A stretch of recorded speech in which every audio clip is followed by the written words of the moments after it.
Operation सिंदूर सिर्फ एक operation का नाम भर नहीं है, बल्कि यह एक हमारी प्रतिबद्धता है। यह स्पष्ट कर दिया है कि आतंकवाद के खिलाफ हम किसी भी हद तक जा सकते हैं। आतंक और बातचीत कदापि एक साथ नहीं चलेंगे, और अगर बात होगी तो आतंकवाद पर होगी और पाक ऑक्युपाइड कश्मीर पर ही होगी। साथियों, ऑपरेशन सिंदूर सिर्फ एक ऑपरेशन का नाम भर नहीं है, बल्कि यह एक हमारी प्रतिबद्धता है। यह हमारा एक कमिटमेंट है, एक ऐसी प्रतिबद्धता जिसमें भारत ने दिखा दिया कि हम सिर्फ डिफेंस नहीं करते हैं, जब वक्त आता है तो हम कठोर निर्णय भी लेते हैं और कठोर कार्रवाई भी करते हैं। यह ऑपरेशन उस एक एक जवान की आंखों में देखा गया सपना था कि हर आतंकी ठिकाना, चाहे वह घाटियों में छुपा हो या बंकरों में दबा हो, हम वहां पहुंचेंगे और दुश्मन की छाती चीर कर हम उन आतंकी ठिकानों को खत्म करके ही हम वापस लौटेंगे। मेरे साथियों, ऑपरेशन सिंदूर आतंकवाद के खिलाफ भारत द्वारा चलाई गई अब तक के इतिहास की, मैं मानता हूं, यह सबसे बड़ी कार्रवाई है। 35-40 वर्षों से भारत सरहद पार से चलाए जा रही आतंकवाद का सामना कर रहा है। आज भारत ने पूरी दुनिया को यह साफ कर दिया है, यह स्पष्ट कर दिया है कि आतंकवाद के खिलाफ हम किसी भी हद तक जा सकते हैं।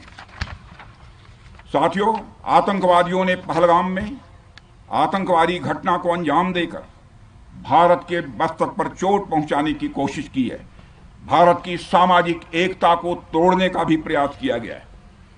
उन्होंने भारत के माथे पर वार किया, हमने उनकी छाती पर वार किया है और छाती पर घाव किया है।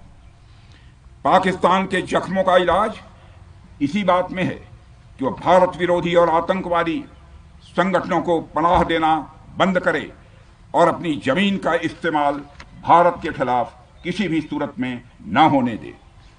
साथियों, आपको याद होगा कि लगभग 21 साल पहले स्वर्गीय अटल बिहारी वाजपेयी जी के सामने इसी पाकिस्तान ने इस्लामाबाद में डिक्लेरेशन किया था कि अब उनकी धरती से आतंकवाद एक्सपोर्ट नहीं किया जाएगा। मगर पाकिस्तान ने भारत को धोखा दिया है, पाकिस्तान ने भारत को छला है और आज भी वह धोखा दे रहा है। इसका खामियाजा अब उसको भारी कीमत करके भुगतना पड़ा है, और यह कीमत, यदि आतंकवादी वारदातें चलती रही तो लगातार यह बढ़ने ही वाली है। हमारे प्रधानमंत्री श्री नरेंद्र मोदी जी ने दो टूक शब्दों में आतंकवाद के खिलाफ भारत की नीति को रीडिफाइन कर दिया है, इसे परिभाषित कर दिया है, जो यह कहती है कि हिंदुस्तान की सरजमी पर किया गया कोई भी आतंकी हमला एक एक्ट ऑफ वार माना जाएगा। दोनों देशों में जो अंडरस्टैंडिंग बनी है फिलहाल, वह इसी बात को लेकर है कि सरहद पार से कोई बेजा हरकत अब नहीं की जाएगी। अगर की गई तो बात निकलेगी तो बहुत दूर तक जाएगी।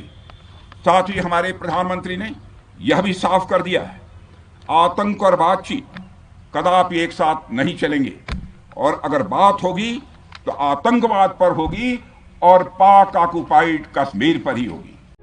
प्रभातखबर.com, विश्वास वही, रफ्तार नहीं।